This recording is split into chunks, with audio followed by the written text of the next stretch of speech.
This is the final video to fix the problem when you can't control SCRCPY with your keyboard and mouse.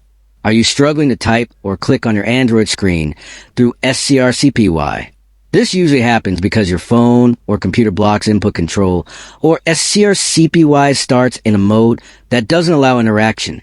Most tutorials on YouTube or social media show long, confusing steps that take forever and often don't work. But I have a secret, simple trick that makes your keyboard and mouse work instantly. With just one easy command, you can take full control of your device without extra tools or settings. If you want a full step-by-step guide, comment below and I will show you everything clearly. Remember, for all fast tech fixes like this, stay tuned to Rexist.